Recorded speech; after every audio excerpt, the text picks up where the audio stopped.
Sir आज रोहतक पधारे हैं मुख्य अतिथि के रूप में। आज रणबीर जी की रिटायरमेंट पार्टी भी हुई है और आपके संगठन की भी बात हुई है। आज रोहतक के अंदर आप पधारे हैं, आज के कार्यक्रम के बारे में बताएं एक बार। देखिए, आज जो हमारे समाज की ये बैठक हुई है, ये डेडिकेट है हमारे परम पूज्य बाबा साहब डॉक्टर भीमराव अंबेडकर जी को। आज हमने उनके मिशन को जन जन तक पहुंचाने का जो हमारा उद्देश्य है, उसके तहत हमने सभी लोगों को आज प्रोत्साहित किया है कि बाबा साहब अम्बेडकर को अपने जीवन में उतारें, उनकी शिक्षाओं को उतारें।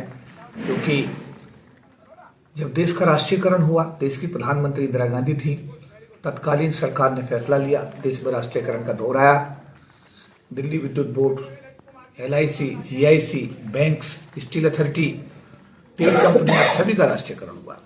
घर घर में SC ST की रिजर्वेशन लागू होने की वजह से घर घर में नौकरी गई और एक घर में नौकरी आने से करीब 20 आदमी गरीबी की रेखा से ऊपर आए। 32 करोड़ की आबादी SC ST की है, उसमें 40 लाख लोग भाग्यशाली रहे जो बाबा साहब अम्बेडकर के दिव्य आरक्षण से सरकार की नौकरी में आए और उनके परिवार गरीबी की रेखा से ऊपर आए। और मैं देखता हूं कि आज उनके बच्चे बहुत अच्छी पोजीशन में, अच्छे स्कूलों में पढ़ने के कारण कुछ के बच्चे विदेशों में भी सेटल हो गए। कोई सामाजिक कार्य का बड़ा मूल्यांकन करना होता है, कोई कार्यक्रम करना होता है, तब तो समाज याद आता है। लेकिन जब तक वो अधिकारी या मंत्री पदों पर और विधानसभा में, लोकसभा में होते हैं, तब तक वो समाज को नहीं जानना चाहते। इसमें क्या कहेंगे? इसमें मैं कहूंगा कि जिन लोगों की अपनी जमीन है, जैसे काशीराम जी ने अपनी जमीन तैयार की, तो मरते दम तक मान्यवर काशीराम जी अपने समाज की, बाबा साहब के मिशन की बात करते करते दुनिया से चले गए। जिन लोगों की अपनी जमीन नहीं है और वो दूसरों की दुकान में, मैं कहूंगा कि वो नौकरी कर रहे हैं, तो इसमें यहाँ एक बात चरितार्थ ये होती है कि दूसरे की दुकान में नौकरी करने वाला तो नौकर होता है और नौकर मालिक से हमेशा गवर्नमेंट होता है। तो ये जो आपने राजनीति की बात कही है, हमारे जो राजनेता दूसरी राजनीतिक पार्टियों में जाने के बाद में वहाँ के जो पार्टी के सिस्टम है उसमें उनको उसी अनुसार आचरण करना उनकी मजबूरी है।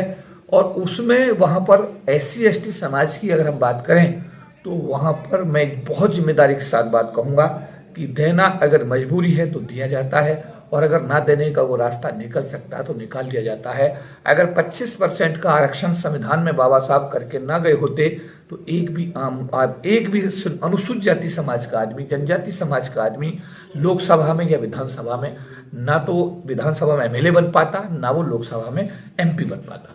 सर, जैसे आज की बात करी जाए कि आपने भी एक पार्टी ज्वाइन कर रखी है और उसमें आपने एक बड़े पदाधिकारी हैं, क्या वहाँ गुलाम वाली बात लागू नहीं होती? मैं जिस पार्टी में हूँ, मेरी पार्टी के अध्यक्ष चौधरी जैम सिंह जी हैं और उनका जो विजन है, मैंने उनको अपनी आंखों से देखा कि जब हाथरस में हमारी बेटी के साथ अत्याचार हो रहा था तो उसको न्याय दिलाने के लिए वो वहां पर लाठियां खा रहे थे। पहला राष्ट्रीय अध्यक्ष मैंने किसी पार्टी का देखा जो अनुसूचित जाति समाज की बेटी को न्याय दिलाने के लिए पुलिस की लाठियां खा रहे थे। पहला राष्ट्रीय अध्यक्ष देखा जिसने अपने विधायकों को चिट्ठी लिखी है कि 35% विधायक निधि का आप अनुसूचित जाति जनजाति समाज के लोगों पर खर्च करेंगे। सर, इस कार्यक्रम के माध्यम से युवाओं व समाज को क्या संदेश देना चाहेंगे आप? देखिए, मैं ये कहना चाहूंगा कि बच्चे का माँ का रिश्ता दुनिया का सबसे मजबूत रिश्ता माना जाता है और बच्चे को माँ तब तक दूध नहीं पिलाती है जब तक वो रोता नहीं। मेरा अपने समाज के लोगों से कहना यह है, अखबार पढ़ना बंद करो, टेलीविजन देखना बंद करो और जो ये पूजा पाठ के कार्यक्रम हैं इनसे डरो मत, इनमें कुछ भी नहीं है। इनको आप लोग इन सब चीजों को समझो, क्योंकि डॉक्टर अंबेडकर ने जो 22 प्रतिज्ञाएं दी हैं और जिनको पिछले दिनों एक दिल्ली सरकार के मंत्री को भी उन प्रतिज्ञाओं के चलते हुए अपने पद से इस्तीफा देने के लिए मजबूर किया गया। मैं ये कहूंगा कि आप बाबा साहब अम्बेडकर की 22 प्रतिज्ञाओं को पढ़िए, उनको जीवन में उतारिए और ये जो सब चीजें हैं जो आप लोग गलती से और डर और भय में कर रहे हैं, इनसे मुक्त हुई। आपस में जाति और उपजाति की बीमारी से ऊपर उठिए। आपको नाम बाबा साहब देकर गए शेड्यूल कास्ट, शेड्यूल ट्राइब्स, सिर्फ अपने आप को SC ST तक सीमित रख करके अपने हकों की, अपने अधिकारों की बात करिए। एकजुट होकर के जब आप आवाज उठाएंगे तो 2 अप्रैल 2018 की तरह आपको जिस तरीके से सुप्रीम कोर्ट ने SC ST एट्रोसिटी एक्ट खत्म किया था, आपके देशव्यापी आंदोलन ने सरकार को मजबूर किया और SC ST एट्रोसिटी एक्ट को वापस किया। जिस तरीके से 97, 98 और 2099 हमने आप लोगों को दिल्ली बुला करके सरकार ने जब हमारे आरक्षण विरोधी आदेश निकाल करके हमारे रिजर्वेशन को खत्म किया था, तो हमने एक ताकत दिखाई, उस ताकत के आधार पर सरकार को संविधान में 3 संशोधन 81, 82 और 85 में करके हमारे आरक्षण को बचाने के लिए मजबूर होना पड़ा। अगर आप सरकार को मजबूर करेंगे तो आपके हक और हकूक सुरक्षित रहेंगे, और अगर आप उनके रहमो करम पर रहेंगे तो मेरा मानना है कि देश में SC/ST समाज का आने वाले दिनों में आने वाला समय बहुत बुरा है। और अगर ये बुरा समय आप इससे अपना बचाव करना चाहते हैं तो आपको अपने अधिकारों की लड़ाई के लिए एकजुट होकर इकट्ठे होकर के आवाज। सर, पीछे आपने दिल्ली के अंदर जमीन ली थी और बाबा साहब के नाम पे भवन बनाने का था, उसमें कितना काम हो चुका है? देखिए, उसमें हमने अभी 3 करोड़ 70 लाख रुपया हमारे पास में इकट्ठा हुआ। 3 करोड़ रुपया हमने लैंडलॉर्ड को दे दिया, 70 लाख रुपया हमारे बैंक खातों में पड़ा हुआ है।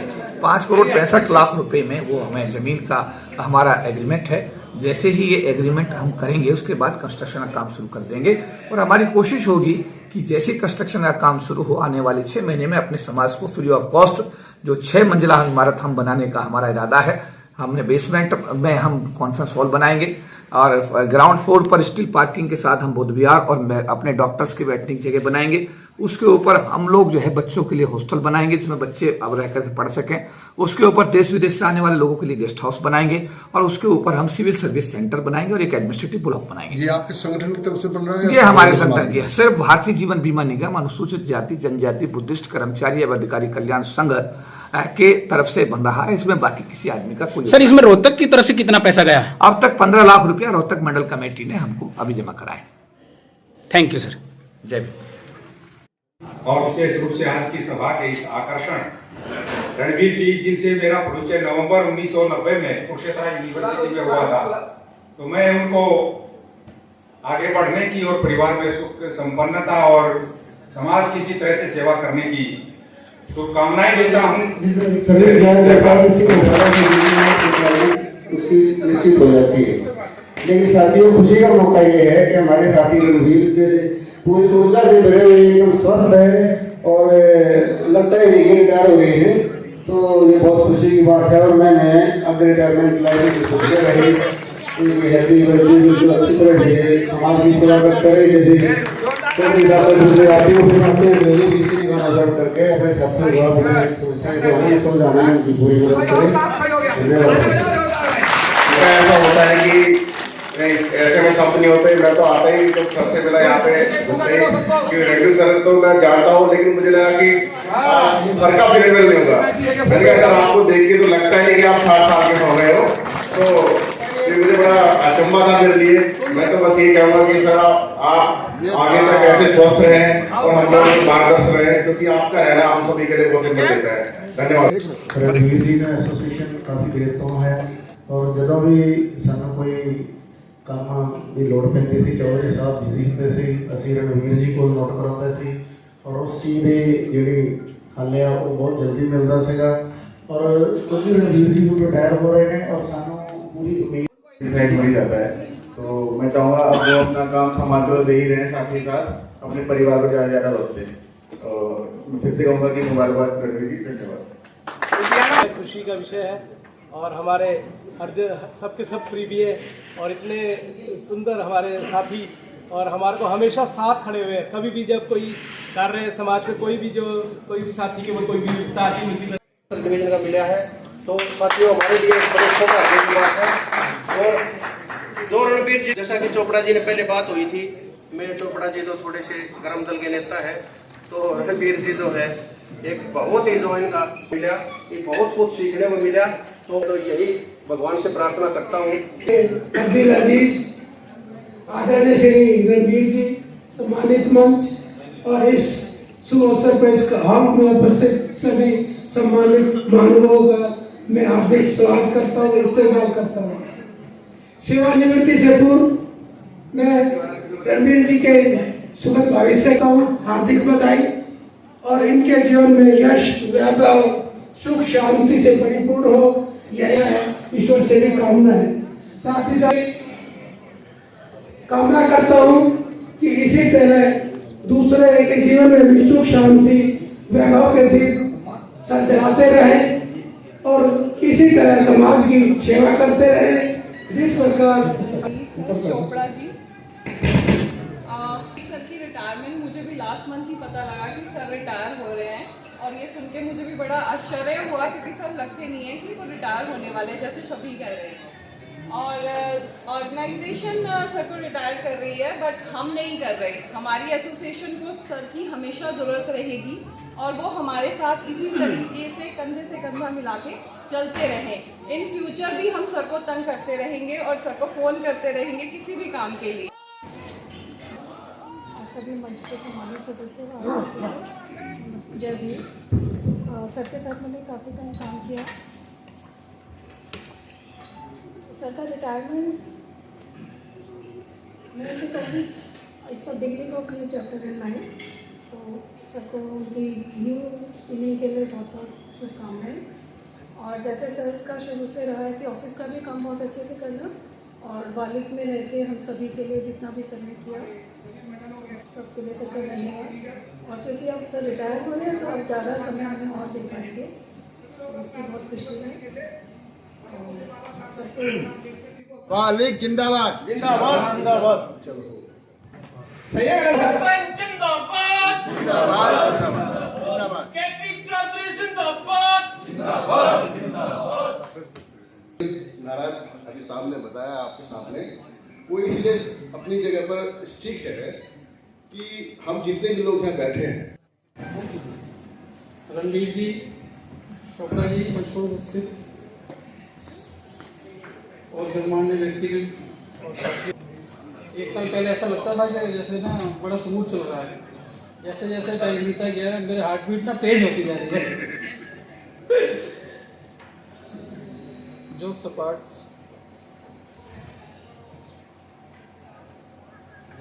रणवीर जी के साथ पिछले 2-2.5 साल से मैं हूँ और इतनी अच्छी बॉन्डिंग सबके साथ बन गई है कि अजमेर के डिवीज़न और जयपुर 1 और 2 सारे डिवीज़नों के मंडल सेक्रेटरी सचिव और जो भी सदस्य आए हैं मैं उनका तहे दिल से धन्यवाद करता हूँ यहाँ पे।